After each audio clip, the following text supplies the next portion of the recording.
So getting on really well. All my cuts fitted. Didn't even check these ones and just trusted myself. But I want to show you what way I'm going about these. Still need to brush them down just when it takes up, and I'll need to clean the frame, wash the frame. Otherwise the joiner's going to be really mad at me. So let me just show you what I'm doing here. I'm actually taking a wee bit of SBR. And what's this, guys? So there's a bit of SBR in the mix as well. And I'm actually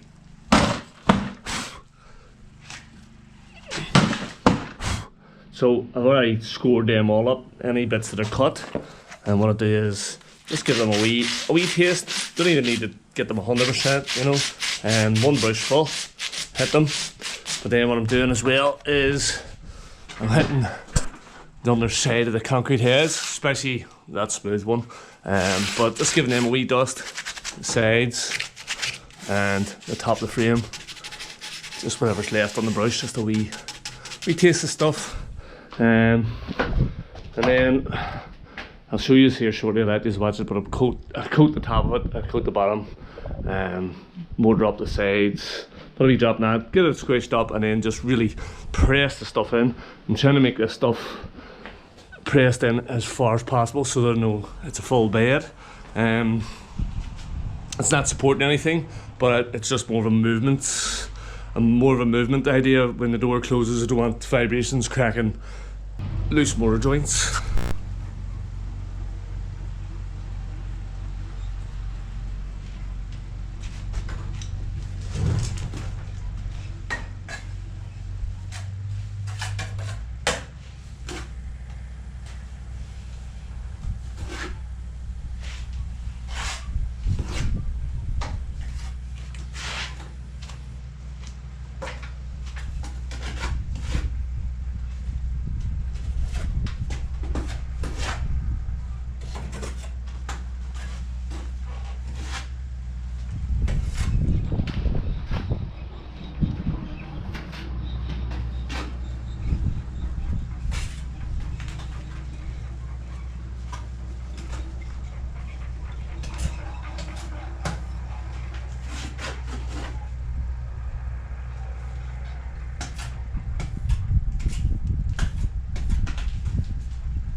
So, as you can see guys, that's that side done. Again, needs brushed down and washed frame.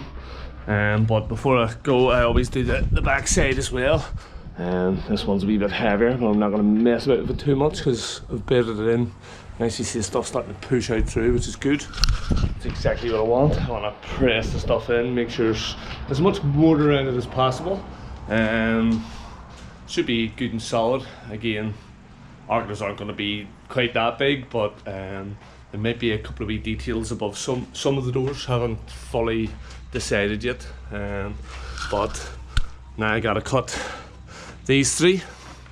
I have that one ready, and I have a piece ready for there, ready to go. A wee bit small, but it'll do.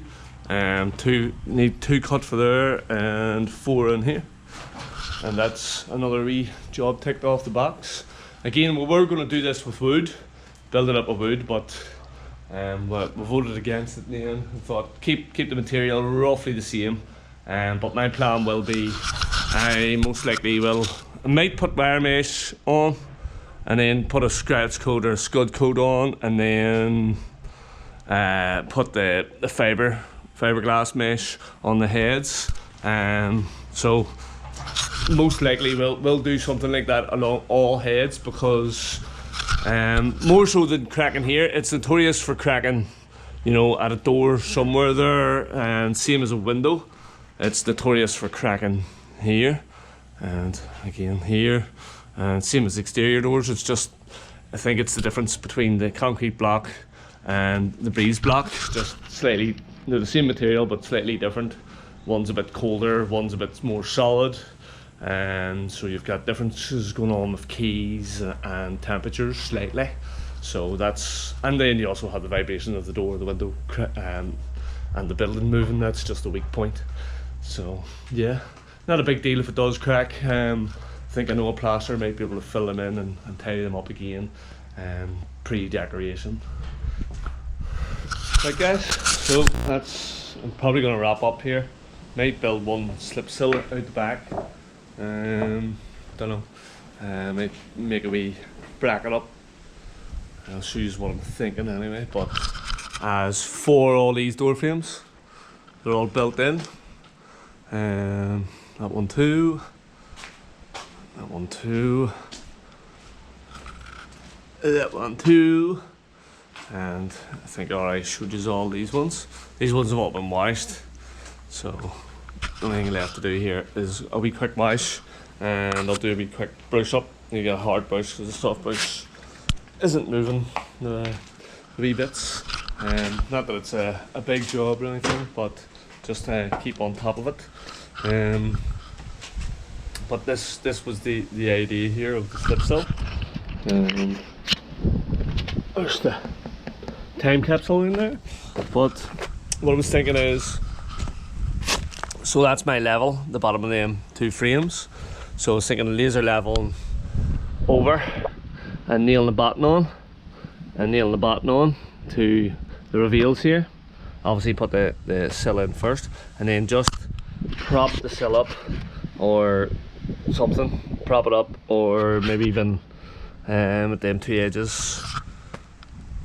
I might even use my clamps and clamp the sill up, and then just build underneath it, and then when it sets I can take away the buttons and the clamps.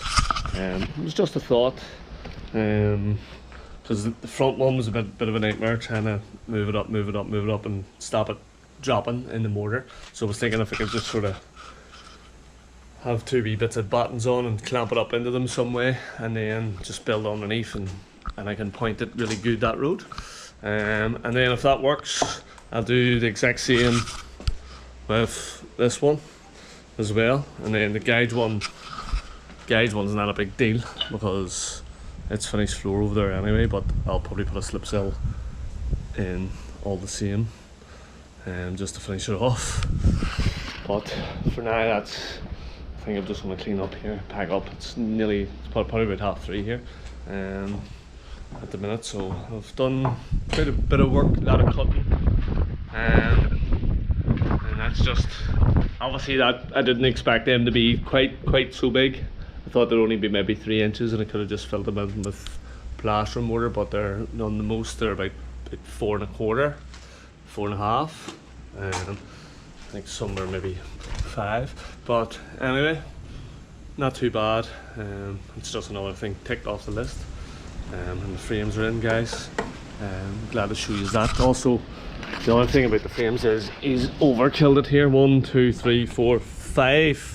5 fixings in that side. 1, 2, 3, 4, 5. So there's like 5. I think the minimum's 4. 1, 2, 3, 4, 5. So yeah, there's like 5 fixings. I think I only see 1 or 2 with just 4. So they are absolutely solid, which is good.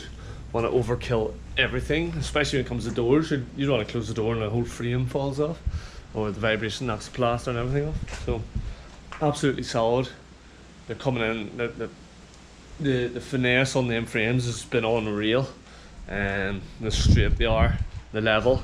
And the joiner did reckon that he was maybe losing 5 mil from here all the way into the back rooms.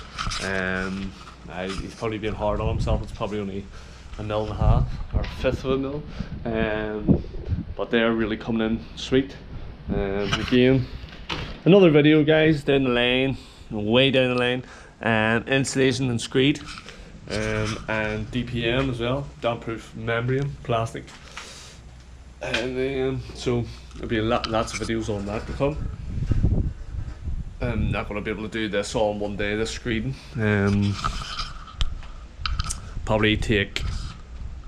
Probably not do the front here, probably do like this section through. That'll be an absolute hard day. And then I'll probably do all the, maybe just do them rooms and these rooms in here. And then, there's probably about 3 or 4 days for me to do all these floors. So I'm not looking forward to it at all, because every time I do them a week or so later, my back is killing me. But it has to be done, and I'd rather do it myself and take my time, do it nice and tidy, nice and clean. But yeah, again, there's millions and millions of videos to come. Like there's wee things that I'm really looking forward to doing. For instance, here, around these windows and stuff, just lots of things. Possible bird beaks on some, may not do the windows, but possible bird beaks on the corners. Might even do them. I've never seen them done on a 75-degree angle before, but I'll probably do them here as well. So yeah, should be fun, and looking forward to it. And the thing is, if I do bird beaks, this one might have to be different. And what I was also thinking is I might actually make a mould of it, so I could just plant them on and then render and skim too, other than doing them all in situ. Doing them all in situ would be a lot harder. Yeah, so yeah, but we'll see what happens.